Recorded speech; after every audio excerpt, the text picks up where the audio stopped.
Hi everyone, I am excited to share my revenue and sales analysis dashboard for 2024, created using Microsoft Excel.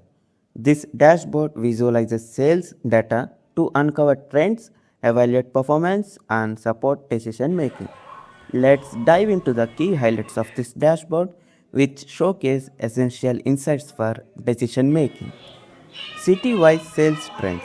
A line chart tracks sales across Bangalore, Cochin, Delhi, Hyderabad, and Mumbai, highlighting growth patterns and identifying cities with untapped potential. City-wise maximum minimum sales.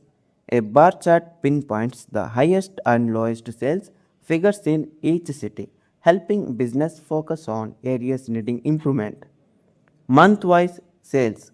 A month-over-month comparison reveals peak sales in April and July, helping business prepare for high-demand periods.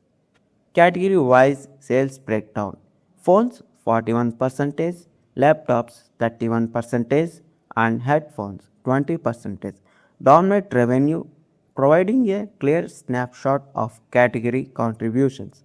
Product wise sales.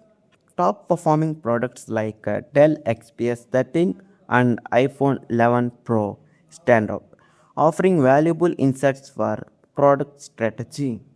Sales representatives performance. Amar, Kate, and Tara lead in sales performance, making significant contributions to revenue growth. This project strengthened my Excel analytics and storytelling skills, demonstrating how data can drive actionable insights. I would love to hear your thoughts or suggestions. Thanks for checking out.